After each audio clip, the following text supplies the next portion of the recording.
Welcome to my channel, The Untamed Savior. The dust of the arena tasted like ash and mockery. 72 years old, Elias Thorne stood at the rusted gate, his boots scuffing the packed earth. The sound wasn't the roar of a crowd. It was a low, ugly drone of dismissal. Look at that wreck.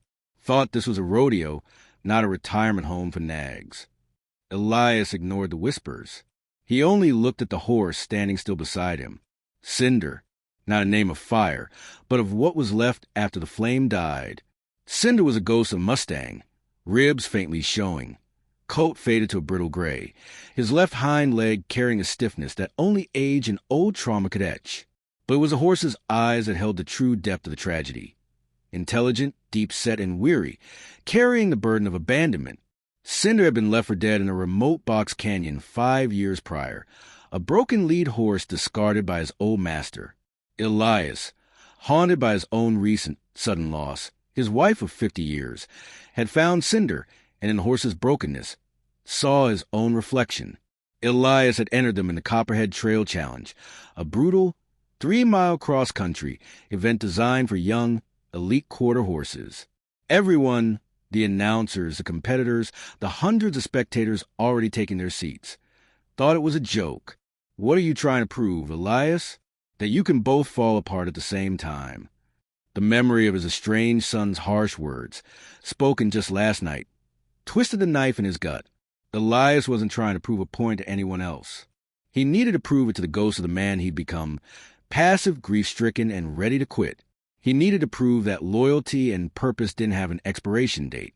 As the first powerful competitor exploded from the chute, Elias felt Cinder's breath against his neck, a shallow, quick gust of air. The old horse was terrified, the arena's energy amplifying his past trauma. Fear. It vibrated through the worn leather bridle. Elias reached up, his hand callous and trembling, and placed it over the horse's carotid artery. I know, old friend. I know. We run this trail. We don't have to win. We just have to finish. Together. Cinder's heart hammered under his palm, a drumbeat of sheer survival instinct. The horse shifted, placing his weight carefully on the good leg. A silent contract passed between them. The human was broken by grief, the horse by betrayal. They had nowhere left to belong but with each other. The challenge was massive. The stakes were impossibly high. But the alternative, the lonely quiet end of things, was far worse. The starting gun for the second group fired. Their time was coming. The Copperhead Trail was infamous. It wasn't just speed. It was a test of trust. The route wound up the ridge behind the fairgrounds, crossed a narrow, rickety rope bridge over a dry wash, and plummeted to a forest of sharp, unstable rock. Elias and Cinder were the final entry, met by a wave of muffled giggles and the booming voice of the announcer. And bringing up the rear, ladies and gentlemen, we have Elias Thorne and Cinder. Let's hope they remember the way back to the barn after this. Elias felt a flash of pure, hot guilt. Had he brought Cinder here just to humiliate him, to use their bond to soothe his own ego?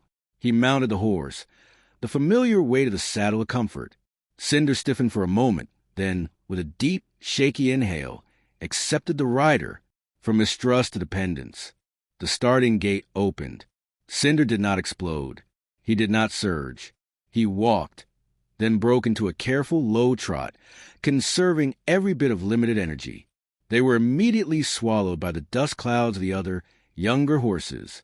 Inner monologue. Elias, he's not built for this speed. We need a different strategy. As they hit the first incline, the other riders vanished. Cinder slowed, his old legs laboring, his breath sawing in his chest. This was the moment of pain. Elias dismounted. Walk with me, boy. They walked the steep hill, Elias leaning into Cinder's shoulder, conserving the horse's stamina for the latter half. They moved not as a competitive unit, but as a unit of shared struggle. Suddenly, Cinder stopped, his ears pinned back, not in defiance, but in a profound, shivering fear. Elias saw the cause, a tangle of old barbed wire, partially hidden in the tall grass, near a dark, rocky outcrop. Cinder's whole body went rigid. The memory of his past abuse, the ropes, the sharp constraints, was blinding. Trauma response. Elias didn't pull the reins. He didn't shout. He slid off his saddle completely and stood facing Cinder's massive head, his hands open. "It's not that canyon, boy. I won't let them hurt you. We are safe." Elias spoke in a low, resonant tone, focusing on the rhythmic sound of his own slow, steady breathing. He guided Cinder forward, one careful step at a time, until the horse's muzzle touched his chest. For a long, intense moment, Cinder rested his head, inhaling the familiar, safe smell of Elias's leather vest and age. This was a shift, not the human dominating the animal, but the human giving the animal permission to be vulnerable. They passed the wire. Cinder broke into a strong, determined canter, the stiff leg holding steady. They were now hopelessly behind, but their bond had just deepened from dependence to a nascent, powerful love. They had conquered the internal enemy, but the external danger was about to rise. They rounded the ridge and saw the true peril. The course markers were easy to follow. They came to the notorious Whisper Bridge, a narrow suspension walkway of thick, rotting rope spanning a 60-foot ravine. It swayed dangerously even in the light breeze. Cinder balked instantly. This was the pinnacle of danger. The depth, the instability. It screamed trapped to his survival instinct. But something was wrong. Elias scanned the course ahead. One of the young, aggressive competitors, a man named Jake, had fallen back and was trying to pull his spooked horse across the bridge, shouting violently. Then Elias saw the small figure, a little girl, perhaps 7 years old, wearing a bright orange shirt, sitting terrified on a rocky ledge below the bridge, stuck on the ravine wall. She must have climbed down there to retrieve a stray ball and couldn't get back up. The steep, loose shale around her was beginning to crumble, a life-threatening hook. Elias's cowboy training, the instinct to protect the innocent and the weak, took over. He pulled out his phone. No signal. He yelled Jake's name, pointing down. Jake glanced, cursed, and yanked his horse harder. "Not my problem, old man. I'm going for the prize." He spurred his horse and thundered across the bridge, indifferent. Elias looked at Cinder. The horse was trembling, eyes wide, but they were fixed on the ravine, on the bright orange shirt. Cinder hadn't heard the prize, only the child's silent fear. The survival instinct had been overridden by a leader's instinct to protect. Inner monologue, "Elias, the bridge is too unstable. We go around." Elias checked his map. The ravine had one other crossing, a treacherous, unmapped goat trail, a sheer, vertical drop-off half a mile away, used only by wildlife. It was a desperate, time-sinking measure, but the child needed help now. He gently turned Cinder's head toward the sheer rock face, leading down to the ravine floor, the way no sane person would go. "This is it, Cinder. We risk it all. We have to." Cinder lowered his head. He didn't need the usual leg cues or rain signals. He moved with sudden, focused energy, picking his way down the treacherous shale. The transformation was complete. The broken, weary horse was now the protector, teaching his human courage. The footing was terrible. A football-sized rock rolled out from under Cinder's stiff hind leg. The horse slipped, dropping a foot, and Elias pitched forward. Emotional speed bump. Elias grabbed the pommel, his knuckles white, but Cinder caught himself, his muscles corded, his focus absolute. They weren't moving fast, but they were moving with impossible, surgical precision, a testament to his forgotten experience as a lead horse navigating impossible terrain. They reached the child's perch. Elias slid off, his heart hammering. The climax was beginning. The little girl was hysterical, tears carving white paths through the dust on her cheeks. "My name is Lily. Please, mister. I'm scared." The ground around her was loosening rapidly. Elias had minutes before the whole shelf gave way. He knew he couldn't climb down to her without the leverage of Cinder. He tied Cinder's reins securely to a thick juniper root. He unwound his heavy lasso rope, a tool he hadn't used in earnest in decades, and secured one end around the saddle horn. He looped the other end around his chest. "Sacrifice. Cinder. Hold. Don't move, boy. Not an inch." He rappelled down the crumbling shale, Cinder bearing his weight. The horse stood like a granite statue, his muscles taut, refusing to acknowledge the impossible strain on his old body. He was anchoring the life of his human and the life of a complete stranger. Elias reached Lily, securing her to him with a quick nod. "Hold tight, sweetie. Cinder will lift us." He yelled to the horse. "Heave, Cinder. Up." The noise the old horse made wasn't a whinny. It was a guttural, terrifying grunt of pure effort, the sound of pain fighting purpose. Cinder leaned into juniper root, his whole body shaking, every ounce of his limited power channeled into the rope. Elias heard a sickening snap from Cinder's left hind leg, but the horse didn't drop. Slowly, agonizingly, Cinder pulled, and Elias and the girl ascended the face of the ravine. They reached the top. Lily sobbed into Elias's vest, safe. Elias rushed to Cinder. The old horse was standing, but his left hind leg was now positioned at an unnatural angle. A clear, fresh injury on top of the old trauma.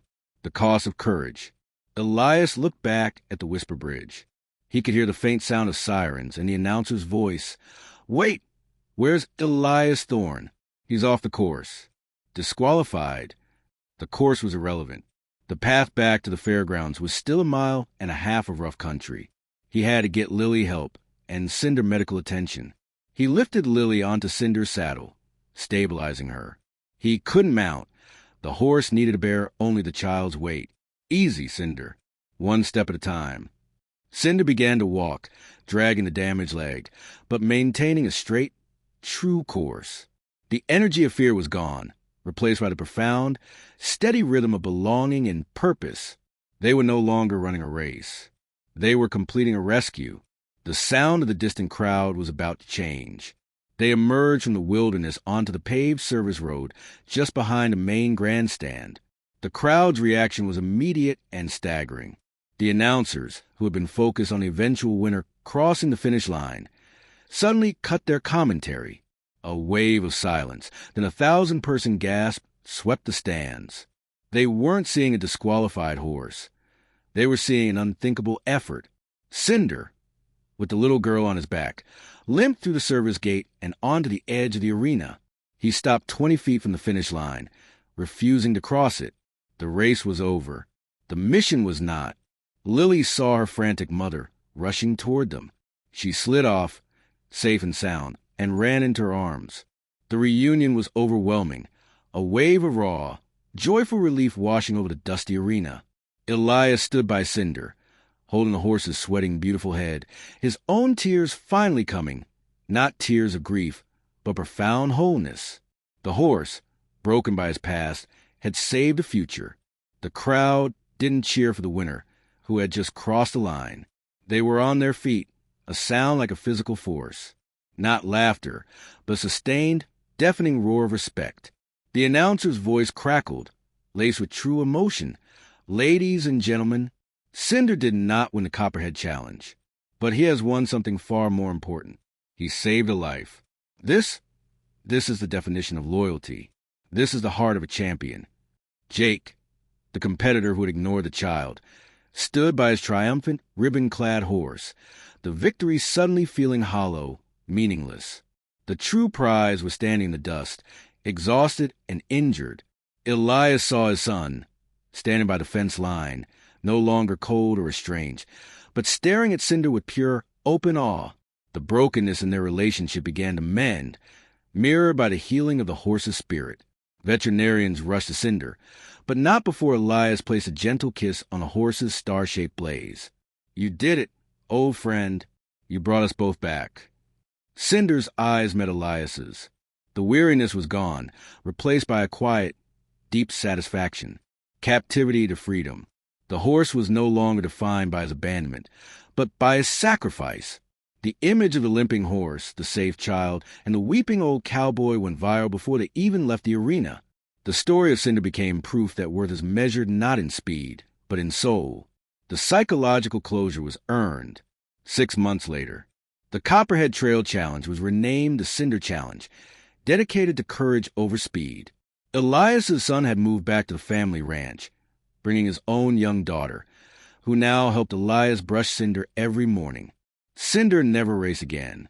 His leg healed, but the stiffness remained a badge of honor. He spent his days in a vast, sun-drenched pasture, a small, Safe heard of rescue mares and yearlings around him. He was a gentle, undisputed leader, teaching the young ones not aggression, but quiet trust. Elias sat on the fence line, no longer defined by profound loneliness. He had his family back, and a world that now saw not a worthless horse, but a profound miracle. Cinder had given him back his purpose, not as a competitor, but as a protector and a steward of second chances. Cinder walked the fence, nuzzling Elias's hand. The old cowboy scratched the velvet muzzle, listening to the gentle thump-thump of the horse's heartbeat. The silence here was not the oppressive quiet of grief, but the peaceful belonging of two souls who had faced down death, betrayal, and despair and chosen wholeness. The journey was finished, but the bond was eternal. They proved that some victories are not won by the fastest legs, but by the biggest, most loyal heart.